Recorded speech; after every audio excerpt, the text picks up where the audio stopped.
Hello friends, स्वागत है आप सभी का एग्जाम प्लेटफॉर्म में।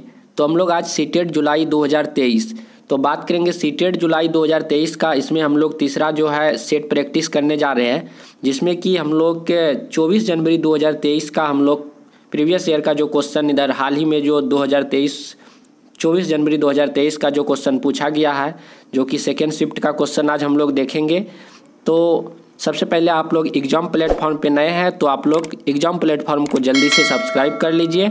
और इससे पहले 2 वीडियो जो बनाया गया है 30-30 करके सीडीपी का क्वेश्चन दिया गया है, तो आप लोग उसे जाकर जल्दी से देखें। तो आज हम लोग जो है सीडीपी का हम लोग 30 क्वेश्चन कवर करेंगे, जो बहुत ही आपके एग्जाम के लिए बहुत ही ज़्यादा इम्पोर्टेंट होने वाला है, क्योंकि यही से क्वेश्चन आएगा। तो इस तरह से आप लोग देख सकते हैं। तो यहाँ पे सेकेंड शिफ्ट का क्वेश्चन है, तो आप लोग देख सकते हैं। तो चलिए देखते हैं आज का फर्स्ट क्वेश्चन। तो पहला क्वेश्चन है आपका, निम्न में से कौन से संवेगात्मक विकास का हिस्सा है। तो हम लोग क्वेश्चन को इस तरह से पढ़ेंगे और क्वेश्चन के बाद हम लोग ऑप्शन को ऐसे मतलब कि देखेंगे। देखते ही साथ जो है 4 ऑप्शन में से 3 ऑप्शन को एक अलग मतलब कि उसको छांट देंगे। उसके बाद एक ऑप्शन आपका ऑटोमेटिक बचेगा जो आपका आंसर होगा। तो यहाँ पे निम्न में से कौन सा संवेगात्मक विकास का हिस्सा है। अंतर व्यक्तित्व कौशल, अवधान व स्मृति, शारीरिक प्रणाली की क्रिया, प्रतिबोधक और गतिक कौशल। तो इसमें से जो है आपका अंतर व्यक्तित्व कौशल जो है आपका ऑप्शन नंबर ए, ये जो है एक संवेगात्मक विकास का हिस्सा होता है। तो इसका राइट आंसर हो जाएगा। उसके बाद है आपका अगला क्वेश्चन है, कौन से कारक बच्चों के विकास को निर्धारित व प्रभावित करते हैं। मतलब कि कौन से ऐसे कारक है जो कि बच्चों के जो है विकास को निर्धारित भी करते हैं और इफेक्टिव यानी कि प्रभावित भी करते हैं। जैसे आनुवंशिकता, भौतिक वातावरण, सामाजिक सांस्कृतिक कारक। तो आपको बताना हो कि कौन सा। तो यहाँ पे कूट में एक प्रकार का यहाँ पे ऑप्शन है, पहला और दूसरा। यदि हम लोग चौथे ऑप्शन पे देखते हैं, तो चौथे ऑप्शन पे हम लोग यदि देखते हैं तो आनुवंशिकता, भौतिक वातावरण, सामाजिक सांस्कृतिक कारक, ये तीनों जो है बच्चों के जो है मतलब कि एक प्रकार के विकास को निर्धारित और प्रभावित करते हैं। तो आनुवंशिकता, भौतिक वातावरण और सामाजिक सांस्कृतिक कारक। तो ऑप्शन नंबर 4 जो है बिल्कुल राइट आंसर हो जाएगा। तीनों जो है इफेक्ट डालता है। उसके बाद चलिए अगला क्वेश्चन देखते हैं हम लोग। तो यहाँ पे कथन और तर्क से रिलेटेड क्वेश्चन बहुत ही ज़्यादा सीटेट में लगभग 2-3 क्वेश्चन आपको जो है 3 से 4 क्वेश्चन तक कथन और तर्क के द्वारा आप लोगों को इस टाइप का क्वेश्चन आप लोग को देखने के लिए मिलेगा। तो बहुत ही अच्छे होते हैं, इस क्वेश्चन को भी करने में किसी प्रकार की परेशानी नहीं होती है। जैसे कथन में है, स्कूल में सीखने के लिए बच्चों के गति कौशल का समन्वय महत्वपूर्ण नहीं है। कथन कहता है स्कूल में सीखने के लिए बच्चों के गति कौशल का समन्वय महत्वपूर्ण नहीं है। और तर्क कहता है सीखना और विकास एक दूसरे से स्वतंत्र है। तो देखिए कहीं ना कहीं कथन और तर्क दोनों ही गलत ही लग रहा है। तो स्कूल में सीखने के लिए बच्चों के गति कौशल का समन्वय महत्वपूर्ण नहीं है, ये बात गलत है। स्कूल में तो गति कौशल सीखने के लिए बहुत ही ज़्यादा इम्पोर्टेंट है, बहुत ही ज़्यादा महत्वपूर्ण है। तो ये यहाँ पे बोला जा रहा है कि नहीं है। तो इस तरह से ये क्या हो जाएगा, गलत हो जाएगा। उसके बाद सीखना और विकास एक दूसरे से स्वतंत्र है, ये भी गलत है। दोनों एक दूसरे से जुड़े हुए हैं। तो यहाँ पे बोल रहा है कि अलग है, तो ये दोनों एक तरह से गलत है। ऑप्शन नंबर 4 आपका राइट आंसर हो जाएगा, ऑप्शन नंबर 4। तो इस तरह से आपका सही हो। उसके बाद अगला क्वेश्चन है आपका, माध्यमिक स्कूल में परिवार व समकक्षियों की बच्चों के विकास में क्या भूमिका है। क्वेश्चन है, माध्यमिक स्कूलों में जो प्राथमिक स्कूल के बाद जो माध्यमिक स्कूल होते हैं, जहाँ की 1 से लेकर 6 तक होते हैं, तो वहाँ की स्कूलों की बात की जा रही है कि परिवार और समकक्षियों के बीच बच्चों के विकास में क्या भूमिका है। ऑप्शन ए में है दोनों की कोई भूमिका नहीं है, ये बिल्कुल ही गलत हो जाएगा। कोई भूमिका नहीं है, ये गलत बात है। परिवार की कोई भूमिका नहीं है और समकक्षियों की महत्वपूर्ण भूमिका। बच्चों के लिए जो है परिवार भी बहुत ही ज़्यादा इंपॉर्टेंट रखती है। तो इस तरह से यहाँ बोल रहा है परिवार की कोई भूमिका नहीं, ये गलत बात हो जाएगा। उसके बाद है समकक्षियों की कोई भूमिका नहीं है, परिवार की प्रमुख भूमिका समकक्षियों की भी भूमिका होती है, ये भी गलत हो जाएगा। दोनों अलग अलग परंतु महत्वपूर्ण भूमिका, ये ऑप्शन बहुत ही ज़्यादा इंपॉर्टेंट है, मतलब सटीक बैठ रहा। दोनों अलग अलग पर है परंतु लेकिन दोनों जो है महत्वपूर्ण भूमिका निभाते हैं माध्यमिक स्कूलों में बच्चों के लिए, परिवार भी और समकक्षियों भी। तो ये दोनों ऑप्शन नंबर 4 आपका राइट आंसर हो जाएगा। उसके बाद चलिए अगला क्वेश्चन देखते हैं। अगला क्वेश्चन है, एक विद्यार्थी शाब्दिक कथन के तर्क को बिना वास्तविक परिस्थितियों से संबंधित किए विवेचित कर लेता है। पियाजे के अनुसार विद्यार्थी संज्ञानात्मक विकास की किस अवस्था में है? मतलब बोल रहा है कि एक विद्यार्थी शाब्दिक कथन के तर्क को बिना वास्तविक परिस्थिति से संबंधित किए विवेचित कर लेता है। तो पियाजे के अनुसार विद्यार्थी के संज्ञानात्मक विकास किस अवस्था में है? तो पियाजे साहब जो है चार अवस्थाएं बताए हैं। तो चार प्रकार की अवस्थाएं बताए हैं, जिसमें कि संवेदी आपका पहला हो गया, 0 से लेकर 2 वर्ष तक होता है। उसके बाद होता है पूर्व संक्रियात्मक अवस्था, जो कि 2 से 6 या 7 वर्ष तक होता है। उसके बाद होता है आपका मूर्त संक्रियात्मक अवस्था, 6 से आपका लेके 11 वर्ष तक के बच्चे का होता है। और जो है औपचारिक संक्रियात्मक जो होता है 11 से लेके आपका मतलब कि अधिक 15 वर्ष तक भी आप लोग बोल सकते हैं, इस तरह की अवस्था होती है। तो यहाँ पे जो क्वेश्चन है कि एक विद्यार्थी शाब्दिक कथन के तर्क को बिना वास्तविक परिस्थिति से संबंधित किए विवेचित कर लेता है। तो इसमें बिना किसी मतलब की वास्तविक परिस्थिति को देखिए, तो इसमें आप लोग को इस तरह से करना है कि बिना किसी वस्तु को देखे बच्चे उसका इमेजिंग करने लगता है, कल्पना करने लगता है। तो यह किस अवस्था में होगा? तो यह ऑप्शन नंबर ए जो है औपचारिक संक्रियात्मक अवस्थाएं हो जाएगा राइट आंसर। वहीं पे यदि मूर्त संक्रियात्मक अवस्था की बात करें तो इसमें बच्चे किसी भी चीज़ को देख के उसके बारे में थिंकिंग करते हैं। जैसे कि कोई टेबल है, मान के चलिए कि ये टेबल है, तो ये देख रहा है बच्चा कि ये टेबल है, तो इस टेबल को देख के जो है बच्चे क्या करते हैं, थिंकिंग करना चालू कर देते हैं। जैसे कि ये गिलास है, तो बच्चे देखते हैं कि ये गिलास है, तो गिलास को देख के तब थिंकिंग करते हैं। लेकिन औपचारिक संक्रियात्मक अवस्था में बच्चे बिना देखे उस चीज़ के बारे में सोचने लगते हैं और कल्पना करने लगते हैं। तो ऑप्शन नंबर ए बिल्कुल ही राइट आंसर हो जाएगा, बिना देखे उस चीज़ के बारे में सोचने लगता है। ठीक। और संवेदी गामक अवस्था में क्या होता है कि बच्चे जो अपने ज्ञानेंद्रियों के अनुसार जो है मतलब कि इसमें काम करते हैं। जैसे बच्चे छोटे छोटे बच्चे होते हैं, कहीं पे उस मतलब कि वो जो है उतना मतलब कि छोटे बच्चे होते हैं, कभी चाबी वगैरह उससे दिखाइएंगे, यदि आप लोग दिखाते हैं तो फिर उस चाबी को आप लोग कहीं छिपा दीजिएगा, तो फिर बच्चे वो ढूंढ के क्या करते हैं, उस चीज़ को निकाल लेते हैं। ये सारे चीज़ें होते हैं संवेदी गामक अवस्था में। 0 से जो 2 साल के बच्चे होते हैं उस अवस्था में पाए। देखते हैं, जीन पियाजे के अनुसार बच्चों की सोच वयस्कों डैश होती है। तो इसमें बताना है कि जीन पियाजे के अनुसार बच्चों की जो सोच है वयस्कों से किस प्रकार होती है। से गुणात्मक रूप से भिन्न होती है, या मात्रात्मक रूप से भिन्न होती है, से कम होती है, से बेहतर होती है। मतलब बच्चों की सोच जो है वयस्कों से किस प्रकार होती है, तो ये गुणात्मक रूप से जो है भिन्न होती है। ऑप्शन नंबर ए बिल्कुल राइट आंसर हो जाएगा। गुणात्मक रूप से जो है मतलब कि क्वालिटी में जो है एक प्रकार से क्या हो जाती है, बच्चा और वयस्कों का सोच जो है अलग हो जाती है। तो ऑप्शन नंबर 1 सही हो जाएगा। उसके बाद है कोहेलबर्ग के नैतिक विकास। कभी कभी क्वेश्चन आता है कि नैतिक विकास का सिद्धांत किसने दिया, तो कोहेलबर्ग साहब ने दिया है। तो कोहेलबर्ग के नैतिक विकास के किस चरण में व्यक्तियों का मानना है कि नियमों में आपसी समझौते शामिल होने चाहिए और व्यक्ति के अधिकारों की रक्षा की जानी चाहिए।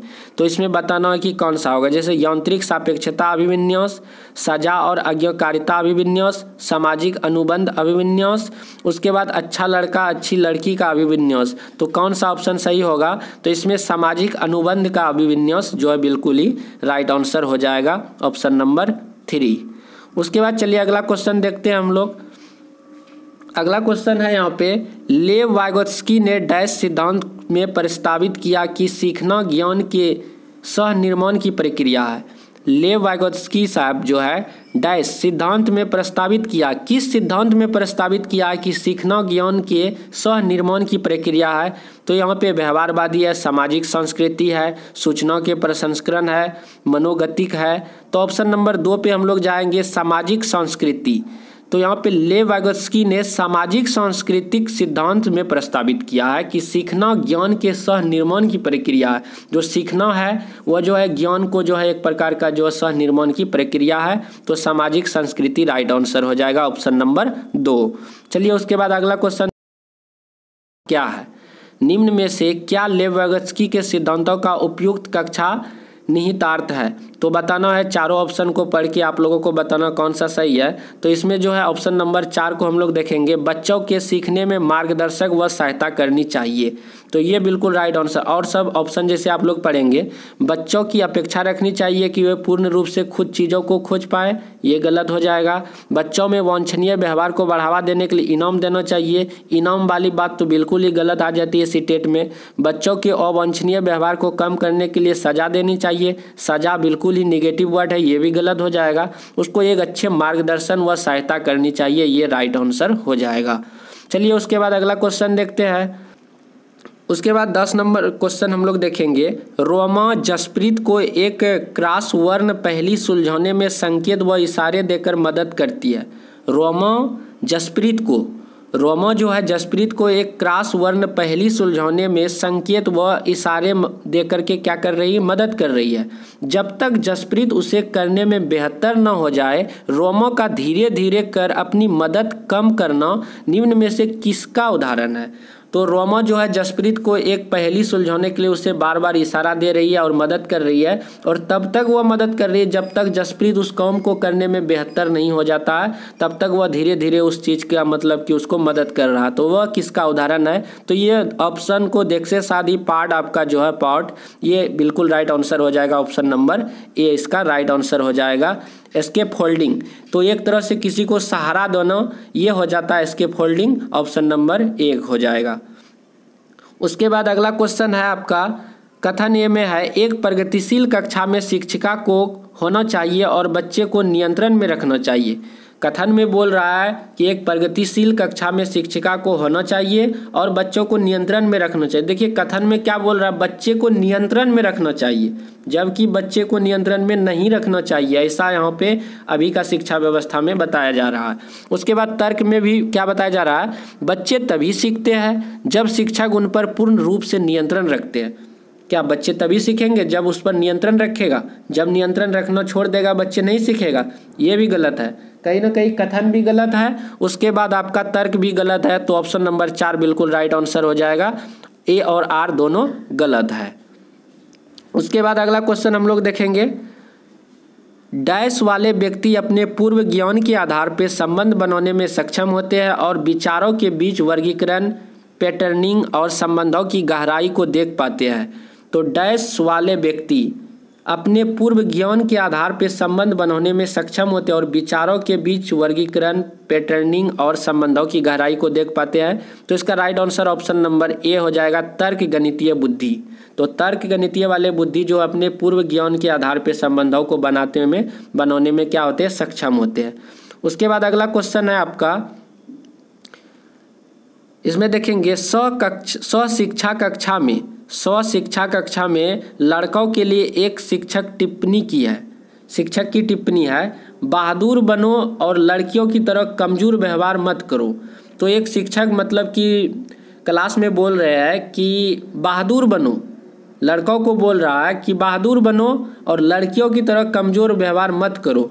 तो इसमें जो किस चीज़ को बढ़ावा दे रहे हैं शिक्षक, जेंडर समानता का, जेंडर रूढ़िवादिता का, जेंडर भूमिका में लचीलापन, जेंडर में समानता। तो जेंडर में समानता कहाँ पे हुआ, समानता थोड़ी ना हुआ, दोनों को एक अलग अलग देख रहा है। लड़की को वहाँ पे कम देखा जा रहा है और लड़का को अधिक आंका जा रहा है, तो यहाँ पे जेंडर में समानता नहीं हुआ। उसके बाद जेंडर भूमिका में लचीलापन, ये भी देखने को लिए नहीं मिल रहा हम लोगों को।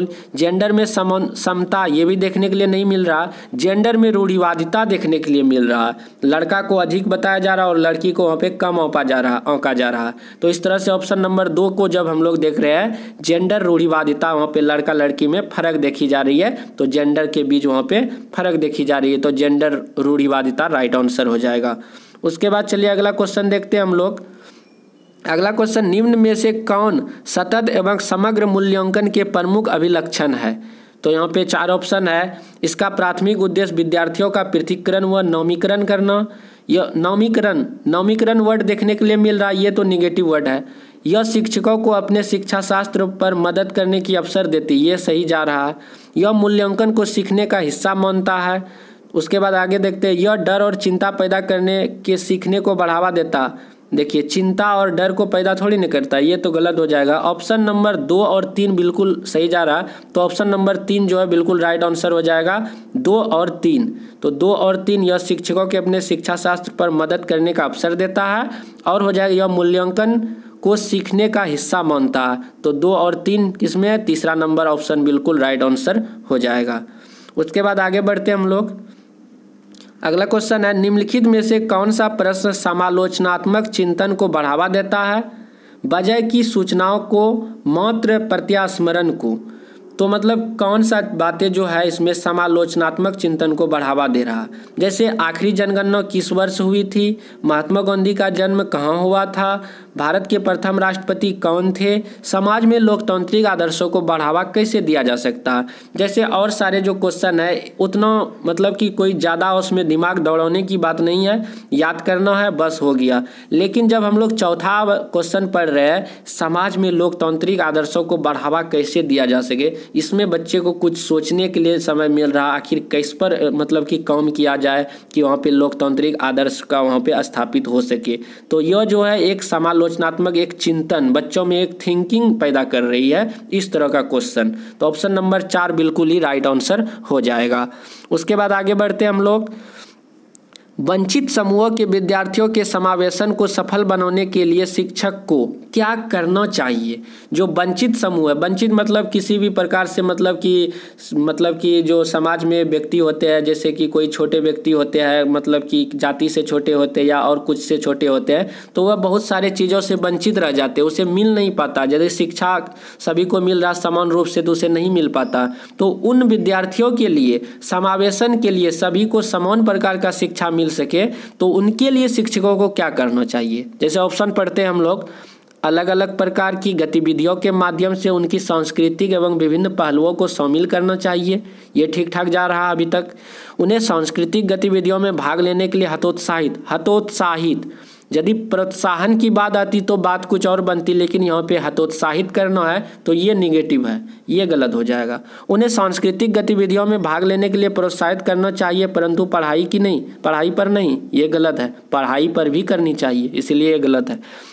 प्यार से उनके माता पिता को उनके घर पर ट्यूशन पढ़ाने को कहना चाहिए, ये गलत है, ये भी गलत है। तो ऑप्शन नंबर जो है आपका फर्स्ट वाला बिल्कुल राइट आंसर हो जाएगा। अलग अलग प्रकार की गतिविधियों के माध्यम से उनके सांस्कृतिक विभिन्न पहलुओं को शामिल करना चाहिए जो वंचित समाज है। उसके बाद अगला क्वेश्चन पढ़ेंगे हम लोग। समावेशी शिक्षा की प्रमुख शिक्षा शास्त्रीय रणनीति क्या होती है? जो समावेशी शिक्षा की प्रमुख शिक्षा शास्त्रीय है उसकी रणनीति क्या होनी चाहिए?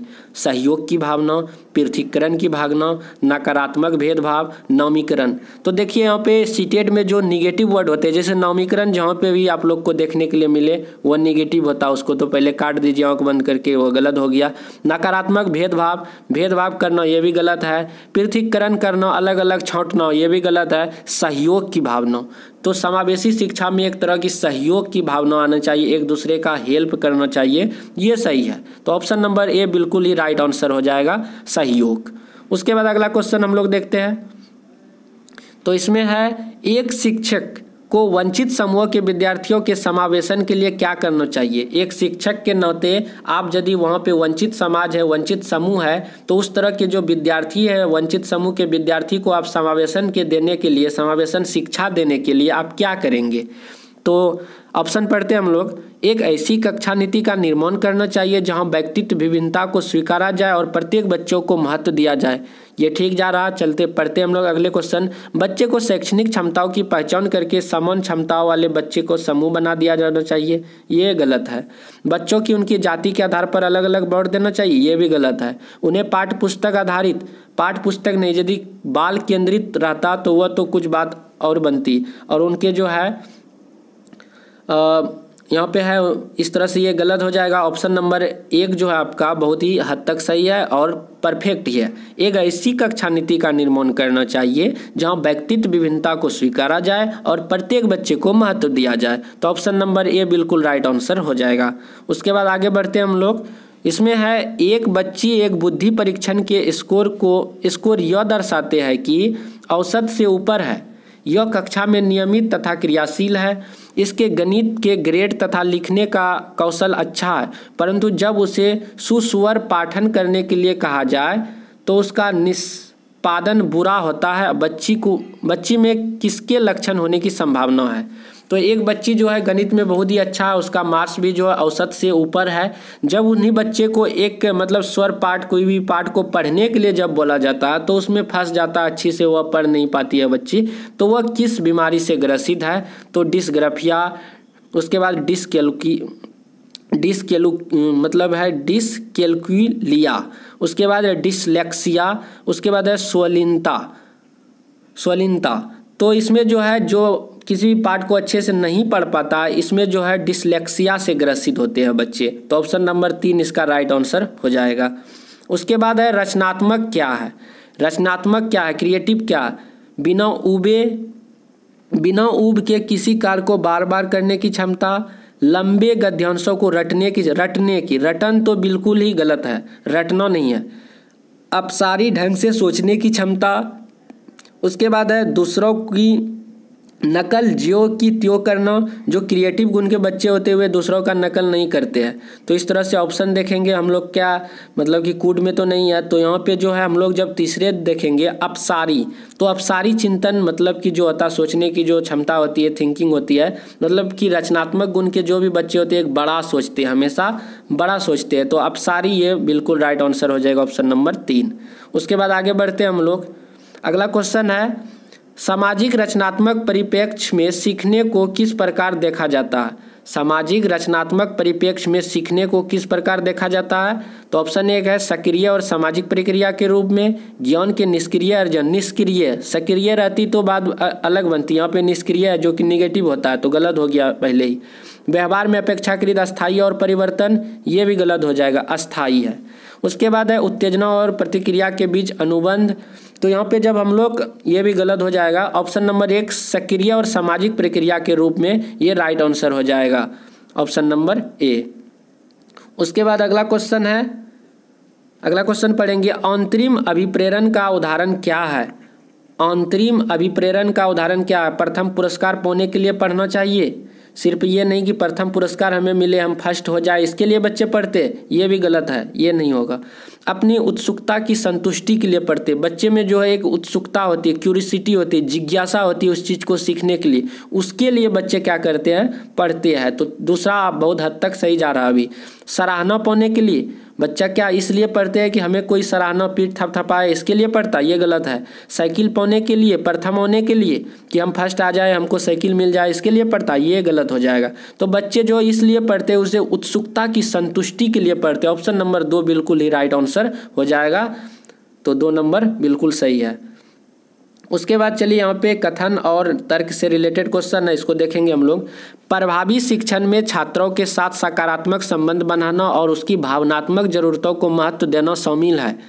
उसके बाद तर्क में बोलता है कि भावनाएं और सीखना परस्पर संबंधित है। तो प्रभावी शिक्षण में जो एक इफेक्टिव मतलब कि क्लास बन सके, सेशन बन सके, इसके लिए छात्रों के साथ सकारात्मक संबंध बनाना और उसकी भावनात्मक मतलब इमोशन को, ज़रूरतों को महत्व देना चाहिए कि बच्चे क्या करना चाहते हैं, क्या करने के लिए वह उत्सुक है। और तो इस तरह से तर्क में भी बताया जा रहा है कि भावना और सीखना परस्पर संबंधित है, दोनों मतलब कि एक दूसरे से संबंधित है, बिल्कुल सही बात है। और कथन भी सही है। तो इस तरह से जो है ऑप्शन नंबर ए बिल्कुल राइट आंसर हो जाएगा। ए और आर दोनों सही है, और आर जो है आपका तर्क जो है कथन का क्या कर रहा है? एक व्याख्या कर रहा है। तो ऑप्शन नंबर ए बिल्कुल राइट आंसर होगा। उसके बाद आगे देखते हैं हम लोग। अगला क्वेश्चन है आपका महारत उन्मुखी विद्यार्थी कैसे होता है? इसमें आपको बताना कि जो महारत उन्मुखी विद्यार्थी होते हुए कैसे होते हैं, जैसे सीखने के लिए लक्ष्य तय करते हैं, मानते हैं कि क्षमता स्थिर व अस्थायी है, बहुत ही आसान लक्ष्य करते हैं। देखिए बहुत ही आसान लक्ष्य करते हैं या कोई लक्ष्य तय नहीं करते, ये गलत बात है। जो भी महारत उन्मुखी बच्चे होते हैं, प्रतिभाशाली बच्चे होते हैं, यह एक लक्ष्य तय करते हैं, सीखने के लिए एक लक्ष्य तय करते हैं। ऑप्शन नंबर ये बिल्कुल ही सही जा रहा है। उसके बाद अपने सीखने को सुसाध्य करने के लिए दूसरों की सहायता व मदद करते हैं, ये भी काम करते हैं, दूसरों को मदद भी करते हैं। तो इस तरह से 1 और 4 हम लोग देखते हैं कि 3 नंबर पे है। तो तीसरा नंबर ऑप्शन जो है बिल्कुल ही राइट आंसर है, 1 और 4। तो सीखने के लिए लक्ष्य तय करते हैं और अपने सीखने को सुसाध्य करने के लिए दूसरों की भी सहायता करते हैं। तो 1 और 4 जो कि ऑप्शन नंबर किस में है? 3 में है। तो 3 जो है बिल्कुल ही राइट आंसर हो जाएगा। तो इस तरह से आप लोग देख सकते हैं। उसके बाद है बच्चों के द्वारा प्रश्न पूछने। तो बच्चों के द्वारा जब प्रश्न पूछा जाता है तब क्या होता है, जैसे उसको नज़रअंदाज कर देना चाहिए, ये बिल्कुल ही गलत बात। जब बच्चे क्वेश्चन पूछते हैं तो उसको नज़रअंदाज नहीं करना चाहिए, पर उन्हें सज़ा देनी चाहिए। अब बच्चे किसी प्रकार का क्वेश्चन पूछ लिया, क्या उसे हम सज़ा दे देंगे? बिल्कुल ही नहीं देना है सज़ा, तो ये भी गलत है। की अनुमति नहीं देनी चाहिए। अब बच्चे क्वेश्चन करे, क्या उसके लिए हम उसे ऑर्डर नहीं देंगे कि तुम क्वेश्चन करो, आप क्वेश्चन कीजिए? तो इस तरह का भी उसे जो है एक तरह से हम लोग अनुमति देंगे, आप क्वेश्चन कीजिए। उसके बाद को प्रोत्साहित करना चाहिए, हमको जो है उसे प्रोत्साहित करना चाहिए कि आप क्वेश्चन कीजिए। तो एक तरह से ऑप्शन नंबर 4 इस तरह से बिल्कुल राइट आंसर हो जाएगा, प्रोत्साहित। और सारे में देखिए एक तरह से निगेटिव थॉट लग रहा है, तो इस तरह से हमेशा सीटेट में जो है पॉजिटिव वाला क्वेश्चन का जो है पॉजिटिव आंसर ज़्यादा होता है, तो इस तरह से आप लोग ध्यान में रखेंगे। उसके बाद अगला क्वेश्चन है, विद्यार्थी प्रभावी तरीकों से तब सीखते हैं जब शिक्षक, विद्यार्थी जो है प्रभावी तरीके से तब सीखते हैं जब शिक्षक उनसे किसी प्रकार की अपेक्षाएं नहीं रखते हैं। अपेक्षा रखते हैं, यहाँ पे बोल रहा नहीं, इसीलिए ये गलत हो जाएगा। उनसे बहुत कम स्तर की अपेक्षा रखते हैं, ये भी गलत है। कम स्तर की अपेक्षा थोड़ी ना रखते हैं, बच्चे से कुछ अधिक अपेक्षा रखते हैं कि बच्चे इससे भी आगे बढ़े, इससे ज़्यादा करे, इस तरह की अपेक्षा रखते हैं। उन्हें किसी तरह की स्वायत्त प्रदान नहीं करते, ये गलत बात है। खोज अधिगम, देखिए खोज अधिगम अन्वेषण जो है सीटेट में पॉजिटिव मतलब वर्ड है, तो यहाँ पे आप लोग जहाँ पे आप लोगों को खोजी अधिगम दिखे, अन्वेषण देखे, तो वहाँ पे आप लोग उसको टिक करेंगे, बिल्कुल ही राइट आंसर हो जाएगा। एक प्रभावी तरीके तब सीखते हैं जब बच्चे किसी भी चीज़ में खोज करना लगते हैं, आविष्कार करते हैं कि ये मतलब करते करते किसी चीज़ का मतलब कि उसमें नवाचार का गुण आ जाता है, नया करने के लिए, नया बनाने के लिए, तो उस तरह के बच्चे काफ़ी ज़्यादा प्रभावी होते हैं। तो इस तरह से ऑप्शन नंबर 4 बिल्कुल राइट आंसर होगा। उसके बाद आगे बढ़ते हैं हम लोग। तो अगला क्वेश्चन है यहाँ पे, शिक्षण अधिगम प्रक्रिया के दौरान शिक्षक द्वारा बच्चों को लगातार नए अन्वेषण, खेल और विभिन्न व्यवहारिक गतिविधियों के माध्यम से नया ज्ञान के सृजन के लिए प्रोत्साहित किया जाता है। यह उदाहरण है एक प्रगतिशील कक्षा का जिसमें बच्चों को करके सीखने का अवसर एवं उनकी सक्रिय भागीदारी, ये बिल्कुल हद तक सही जा रहा है। परंपरागत कक्षा का जिसमें शिक्षण अधिगम प्रक्रिया शिक्षक की भागीदारी हो, तो यहाँ पे बोल रहा है कि परंपरागत में जिसमें जो है जिसमें शिक्षक अधिगम प्रक्रिया में शिक्षक की भागीदारी हो। अगला चलिए हम लोग पढ़ते हैं, एक ऐसी कक्षा जिसमें शिक्षक किताबी ज्ञान से अलग हटकर बाल केंद्रित, देखिए बाल केंद्रित आपको देखने के लिए मिल रहा है, तो ये तो ऑप्शन सही जा रहा है, तो ये तो ऑप्शन बिल्कुल ही सही जा रहा है। तो आगे हम लोग पढ़ेंगे, और तो उसमें चौथा में है एक ऐसी कक्षा जिसमें शिक्षक को अधिगम कराने के अन्य तरीकों की जानकारी नहीं हो, ये भी आपका क्या हो जाएगा, गलत हो जाएगा, ये भी गलत। तो ऑप्शन नंबर आप जैसे 1 देख रहे हैं, ऑप्शन नंबर 1 और 3, मतलब एक प्रगतिशील कक्षा जिसमें बच्चों को करके सिखाने की उसकी अवसर एवं उनकी सक्रिय भागीदारी, ये सही बात है। उसके बाद तीसरा हम लोग जो पढ़े थे बाल केंद्रित, ये सही है। तो ऑप्शन नंबर 1 आपका बिल्कुल राइट आंसर हो जाएगा, 1 और 3, तो इस तरह से होते हैं। उसके बाद चलिए अगला क्वेश्चन पढ़ते हैं, कथन और तर्क। लगभग 3 से 4 क्वेश्चन आपको हर एक शिफ्ट में देखने के लिए मिलेगा। शिक्षार्थियों के विविध प्रकार के समूह को पढ़ाते समय शिक्षक को उनकी सामाजिक और सांस्कृतिक संदर्भ के बारे में किसी भी तरह की चर्चा नहीं करना चाहिए। और तर्क में कहता सामाजिक और सांस्कृतिक संदर्भ अधिगम में किसी भी प्रकार की भूमिका नहीं निभाते हैं, ये गलत है। हम लोग किसी भी प्रकार की जब हम लोग कक्षा में चर्चा करते हैं तो उसमें जो है बच्चे को सामाजिक और सांस्कृतिक चीज़ों को जो जोड़ के पढ़ाना पड़ता है, और यहाँ पे तर्क में कहता है कि ये दोनों चीज़ भूमिका नहीं निभाते हैं, ये भी गलत है और ये भी गलत है। तो अभिकथन भी गलत है और आपका जो है तर्क भी गलत है। ऑप्शन नंबर 4 पे आप लोग जाएंगे, बिल्कुल राइट आंसर होगा, तो ऑप्शन नंबर 4 बिल्कुल सही जवाब है। उसके बाद अगला क्वेश्चन हम लोग पढ़ेंगे। अगला क्वेश्चन है, छात्रों के बीच गहरी प्रत्यात्मक समझ को विकसित करने के लिए एक शिक्षक को क्या करना चाहिए? अवधारणाओं को याद करके ध्यान करने पर ध्यान देना चाहिए, प्रत्यक्ष निर्देश के तरीकों का उपयोग करना चाहिए, उसके बाद है संसाधन के लिए प्रावधान करना चाहिए जिसके जिससे करके सीखने को सुसाध्य किया जा सकता है। ये बहुत हद तक सही जा रहा है। संसाधन के लिए प्रावधान करनी चाहिए जिससे करके सीखने को सुसाधित किया जा सके, मतलब उस तरह के सारे मटेरियल को एकत्रित हो सके, मतलब इकट्ठा हो सके, ताकि बच्चे को जो अच्छे ढंग से उसे जो है सिखाया जा सकता है। और यहाँ पे मौखिकरण प्रस्तुतिकरण करना चाहिए, बच्चे को प्रश्न पूछने के लिए हतोत्साहित करना, ये तो गलत है, बच्चे को हतोत्साहित नहीं करना चाहिए। तो ऑप्शन नंबर 3 बिल्कुल ही राइट है, तो 3 नंबर बिल्कुल सही जवाब है।